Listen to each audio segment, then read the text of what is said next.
ओम। हम पढ़ रहे थे हिंदी पद साहित्य, हिंदी साहित्य इतिहास लेखन की परंपरा, और इसमें था अपभ्रंश साहित्य। तो देखते हैं सरस्वती पांडे और गोविंद पांडे जी ने क्या लिखा है अपभ्रंश साहित्य के बारे में। डॉक्टर रामकुमार वर्मा ने अपभ्रंश भाषा के प्रथम कवि स्वयंभू को हिंदी का प्रथम कवि माना है। स्वयंभू 8वीं सदी के आसपास विद्यमान थे। स्वयंभू को ही जैन परंपरा का भी प्रथम कवि माना जाता है।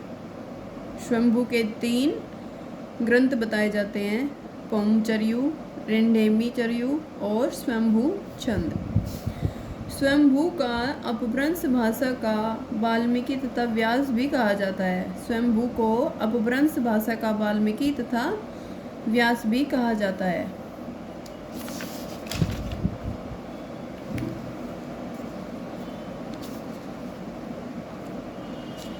स्वयंभू ने अपनी भाषा को देसी भाषा कहा है। स्वयंभू के पौंचर्यों को उसके पुत्र त्रिभुवन ने पूरा किया। पौंचर्यों में राम का चरित्र विस्तार से वर्णित है। शिव सिंह सेंगर ने अपने ग्रंथ शिव सिंह सरोज में किसी अपनी अनुश्रुति के आधार पर 7वीं सदी के पुष्य या पुंड कवि को हिंदी का प्रथम कवि माना है। आचार्य हजारी प्रसाद द्विवेदी के अनुसार यह पुष्य संभवतः अपभ्रंश का प्रसिद्ध कवि पुष्यदंत है, जिसका आविर्भाव 9वीं शताब्दी में हुआ। सर्वमान्य धारणा यह है कि पुष्यदंत का आविर्भाव 972 ईस्वी में हुआ। पुष्यदंत की प्रमुख रचनाएं हैं 63 महापुरुष गुणालंकार, अणीय कुमार चर्यु तथा जसहर चर्यु। पुष्यदंत की 63 महापुरुष गुणालंकार को ही महापुराण नाम से जाना जाता है। महापुराण में 63 महापुरुषों का जीवन चरित्र वर्णित है। पुष्यदंत ने अपने चरित्र काव्यों में चौपाई छंद का प्रयोग किया है। पुष्यदंत ने साहित्य की रचना विशुद्ध धार्मिक भाव से किया है। अपभ्रंश और अवहट में चौपाई 15 मात्राओं का छंद था। पुष्यदंत को हिंदी का भवभूति भी कहा जाता है। शिव सिंह सेंगर ने पुष्य कवि को भाका की जड़ भी कहा है। पुष्यदंत ने स्वयं को अभिमान मेरु, काव्य रत्नाकर, कवि कुल तिलक आदि उपाधियों से विभूषित किया है।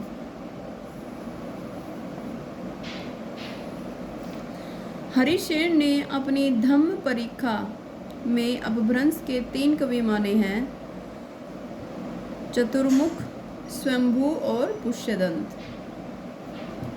स्वयंभू ने चतुर्मुख को पद्डिया बंद का प्रवर्तक तथा सर्वश्रेष्ठ कवि कहा है। पद्दरी 16 मात्रा का मात्रिक छंद है। इस छंद के नाम पर इस पद्धति पर लिखे जाने वाले काव्यों को पद्डिया बंद कहा गया है। पुष्यदंत मान्यखेट के प्रतापी राजा कर्ण के महामात्य भीम के सभा कवि थे। धनपाल वाक्यपतिराज मुंज के कवि सभा रत्न थे, जिन्हें मुंज ने सरस्वती उपाधि दी थी। अपभ्रंश के तीसरे प्रमुख कवि धनपाल ने 10वीं शताब्दी में भविष्यत कहा की रचना की। 12वीं शताब्दी में जिनदंत सूरी द्वारा लिखित ग्रंथ उपदेश रसायन रास 1114 ईस्वी को जैन रास काव्य परंपरा का प्रथम ग्रंथ माना जाता है। उपदेश रसायन रास अपभ्रंश भाषा का प्रथम रास काव्य है। रास काव्य परंपरा का हिंदी में परिवर्तन करने का श्रेय भरतेश्वर बाहुबली रास 1184 ईस्वी को रचयिता की शालिभद्र सूरी को है। उपदेश रसायन रास 80 पदों का नृत्य गीत रासलीला काव्य है। अब्दुल रहमान द्वारा लिखित संदेश रासक पहला धर्मेतर रास ग्रंथ है। देसी भाषा में किसी मुसलमान द्वारा लिखित प्रथम काव्य ग्रंथ संदेश रासक है।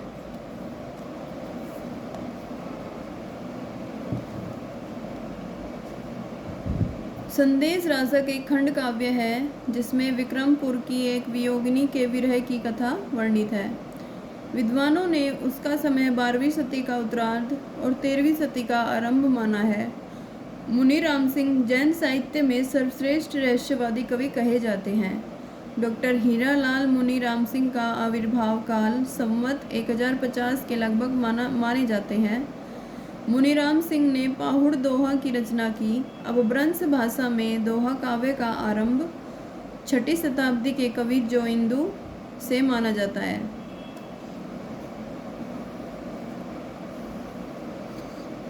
जोइंदू ने 2 पुस्तक की रचना की है, परमात्म प्रकाश, योगसार।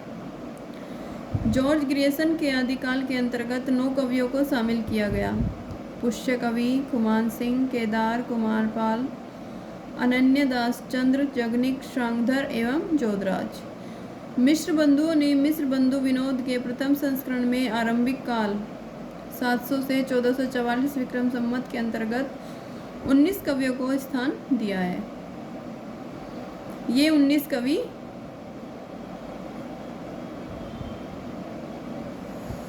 इस प्रकार से है। पुष्यापुंड 770 विक्रम संवत, इनकी कोई भी रचना का पता नहीं है। अज्ञात कवि खुमान रासो 1890 विक्रम संवत। नंद कवि, इनकी भी कोई रचना का पता नहीं, 1137 विक्रम संवत। मसऊद, इनकी भी, और 1180 विक्रम संवत। कुतुब अली 1180 विक्रम संवत। साइदान चारण संवत्सार 1191 विक्रम संवत। अकरम फैज वर्तमाल 1205 से 1258 विक्रम संवत। चंद पृथ्वीराज रासो 1225 से 1249 विक्रम संवत। जगनिक आल्हा। केदार कवि बारदर वेणी, इनकी भी कोई रचना पता नहीं, 1225 विक्रम संवत। जलहन भूपति भागवत दशम स्कंद भाषा। नरपति नालय विसलदेव रासो। नल्ल सिंह विजयपाल रासो। श्रांगधर अमीर रासो। अमीर खुसरो मुल्ला दाऊद। नूकर चंदा की प्रेम कहानी। गोरखनाथ 40 ग्रंथ 1407 विक्रम संवत।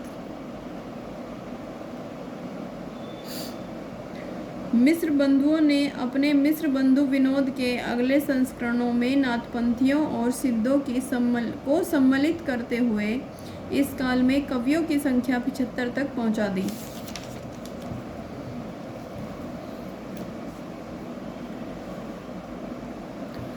आचार्य रामचंद्र शुक्ल ने अपने इतिहास में आदिकालीन रचनाओं को 2 वर्गों में विभक्त किया है, अपभ्रंश और देश भाषा की रचनाएं।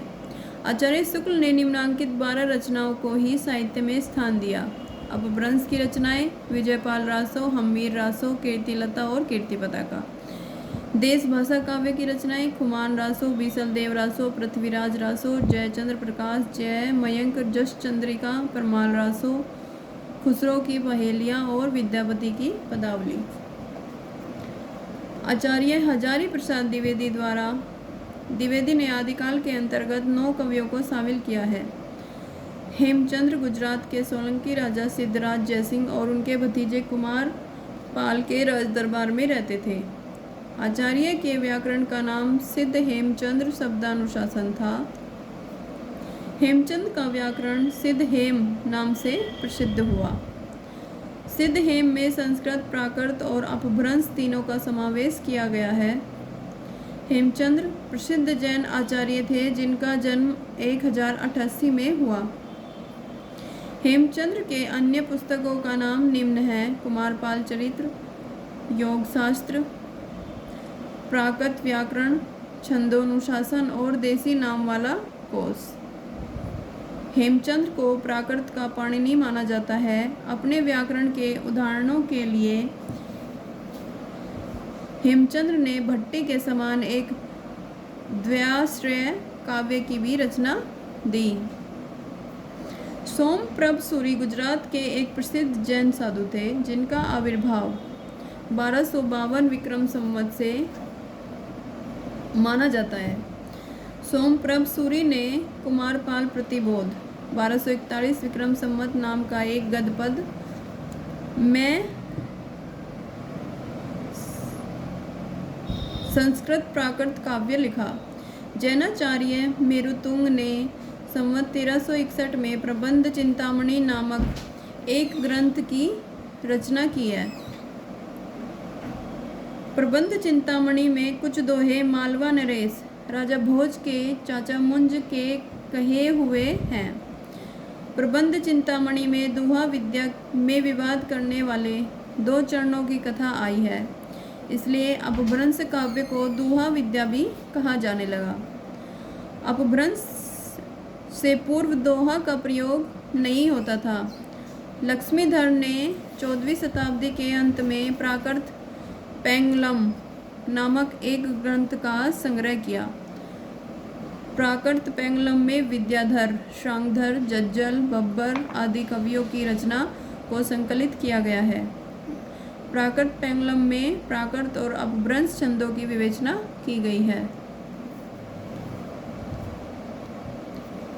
प्राकृत पेंगलम को प्राकृत पिंगल सूत्र भी कहा जाता है। प्राकृत पेंगलम को टीका वंशीधर नामक किसी विद्वान ने लिखा है। शांगधर एक अच्छे कवि और सूत्रधार थे। शांगधर ने शांगधर पद्धति के नाम से एक सुभाषित संग्रह बनाया। शांगधर पद्धति में बहुत से साबर मंत्र, भाषा, चित्र काव्य भी दिया गया है। आचार्य शुक्ल ने प्राकृत पेंगलम के कुछ छंद के आधार पर हम्मीर रासो ग्रंथ के अस्तित्व की कल्पना की, जिसके रचनाकार शांगधर को बताया। राहुल शाकृत्यानन ने जज्जल नामक किसी कवि को इसका रचयिता घोषित किया। आचार्य हजारी प्रसाद द्विवेदी का कथन है, हम्मीर शब्द अमीर का विकृत रूप है, जो किसी पात्र का न होकर एक विशेषण के रूप में प्रयुक्त हुआ है।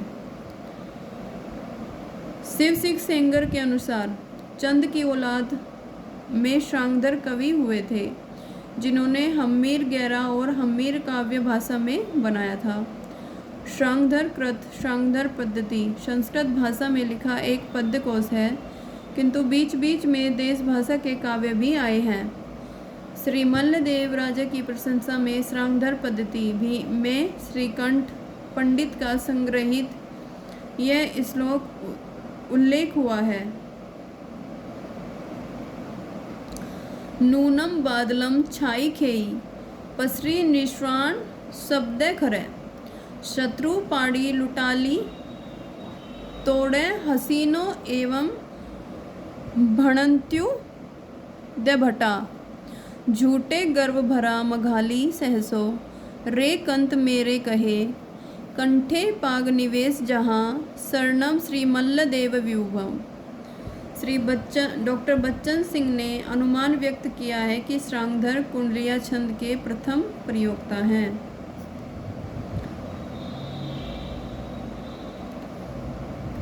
कल हम पढ़ेंगे सिद्ध साहित्य।